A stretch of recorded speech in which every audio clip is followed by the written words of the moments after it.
And despite the challenges posed by the pandemic, we are here at Harmony Beach Park.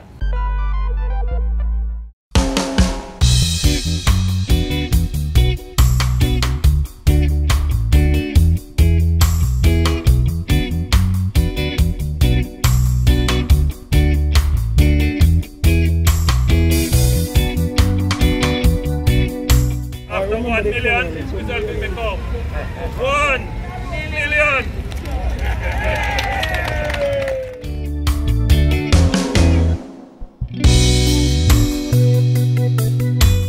The project has evolved tremendously over the past several years, from Dump Up Beach to closed harbour, and finally the Harmony Beach Park.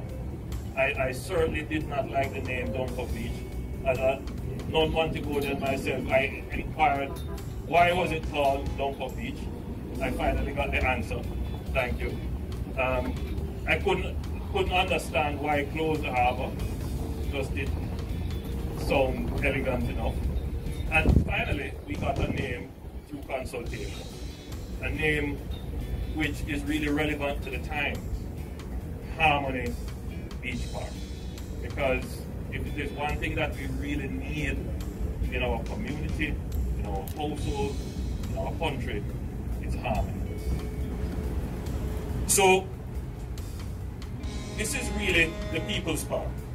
The people named it. It is your park, and it is free for you to access. What you see here, ladies and gentlemen, is a culmination of dedicated and collaborative work by the UDC, the Tourism Enhancement Fund, the Inter-American Development Bank, the Ministry of Economic Growth and Job Creation, the St. James Municipal Corporation, and other stakeholders within Montego Bay, and of course, the project contractor, M&M Jamaica Limited. You brought back memories of the opening of Emancipation Park. And indeed, one could say that when this park was conceptualized, it was done with Emancipation Park in mind. That this would become the symbolic, the iconic part of the western part of Jamaica, and indeed the city of Montego Bay. Harmony Beach Park represents the future of urban development in Jamaica. It embodies where we're going in terms of urban planning and the commitment of the government of Jamaica to introduce more green spaces in our communities. Green spaces promote healthy lifestyles and improve the health and wellness of residents.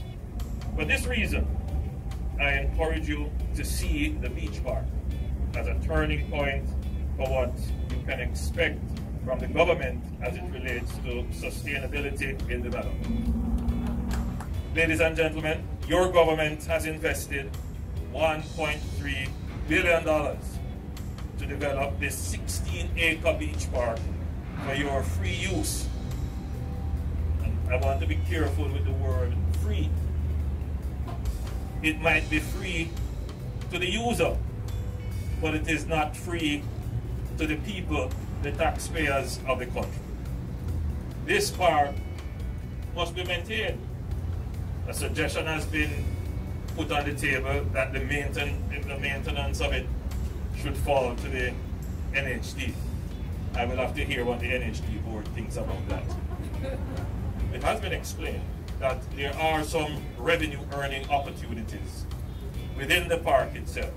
As to whether or not those opportunities would be sufficient to offset the maintenance of the park, that is yet to be established. We'll see that in operation. But nonetheless, the park will be the responsibility of the UDC and the municipal corporation. So there is adequate coverage of national agencies to ensure that it is maintained. And not to forget the TEF. I am I'm not here saying that every public asset must be disposed of. But the general principle is unassailable. If you have the asset and you are not using it to its full potential, you should ensure that somebody else gets that asset to use for the best potential. That is how a country grows. That is how a country grows.